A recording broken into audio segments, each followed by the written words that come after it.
अरे न जानू तुम वहाँ क्यों बैठे हो? आओ हम लोग नदी पहाड़ खेलते हैं। नहीं। राजा का मुर्गा खेलोगे? नहीं, मुझे नहीं खेलना। आप छोड़ी? नहीं।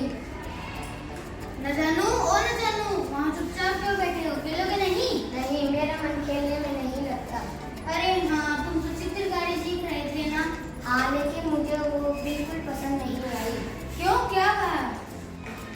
एक दिन मैंने डॉक्टर गोलीवाला की दीवार पर भैंस का चित्र बना दिया, जिसके कारण उन्होंने माँ से शिकायत कर दी। अच्छा, तो यह बात है। गुलदस्ता जी, आप कविताएं कैसे रच लेते हैं? आप मुझे भी कविताएं रचना सिखा सकते हैं? सिखा तो सकता हूँ, अगर तुम्हारे अंदर कविता रचने की प्रतिभा हो तो। हाँ हाँ, है क्यों नहीं, मैं बहुत प्रतिभाशाली हूँ। मुझे तुम्हारी प्रतिभा की परख करनी पड़ेगी। तुम जानते हो तुक क्या होती है? तुक? नहीं, मैं नहीं जानता। तुक उसे कहते हैं जब दो शब्दगण एक तरह में हो, जैसे चिड़िया, गुड़िया, घोड़ा, घोड़ा, समझे? हाँ, समझ गया। अब छड़ी की तुक बताओ। झाड़ी। छड़ी, झाड़ी, ऐसा तो कोई शब्द ही नहीं होता। वाह, इनका अंत तो एक ही तरह से होता है। मगर कविता रचने के लिए इतना ही काफी नहीं है कि दो शब्दगण से एक तरह से हो, जैसे बट्टी, खट्टी, हिसाब किताब। अब समझे? अब सोंटा शब्द की तुक बताओ। घंटा। सोंटा, ऐसा तो कोई शब्द ही नहीं होता। अच्छा, तो उल्ट सोंटा। तुम मुझे बुद्धू बना रहे हो क्या? ऐसा कोई शब्द नहीं होता। सुनो, अगर कविता रचनी है तो ऐसे शब्द चुनने चाहिए जिसे सब समझते हो। अरे, ऐसा शब्द ना मिले तो? इसका मतलब यह है कि तुम्हारे अंदर कविता रचने की प्रतिभा नहीं है। तो तुम खुद ही इस शब्द की तुक बता दो। झाड़ी, झोंटा, फोंटा, फोंटा। उफ, इस शब्द को क्या हो गया?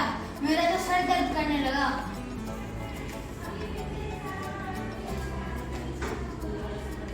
कविता ये तो बहुत आसान है। बिल्कुल बहुत आसान है, पर कविता करते करते कहीं पिट न जाना। सुनो सुनो, मैंने एक कविता रची है। अच्छा, किसके बारे में है तुम्हारी कविता में? मेरी सबसे पहली कविता जरा सुनाओ तो। मेरी सबसे पहली कविता जानू की है। जानू गया टहलने नदी के तट पर, जाते जाते कूदा मोटर की छत पर। झूठ, मैं कब कूदा मोटर की छत पर? ऐसा सिर्फ कविता में हुआ है। यानी तुम मिलाने के लिए तुम मेरे बारे में झूठी बातें कहोगे? और क्या, मुझे सच की बातें कहने की क्या पड़ी है? जो सच है वो तो है ही। ठीक है, लड़ो मत। अच्छा, और तुमने दूसरों के बारे में क्या लिखा है? मेरी अगली कविता सुस्तराम की है। सुस्तराम की जेब देखो, लिखा है मीठा सोते। दिखाओ।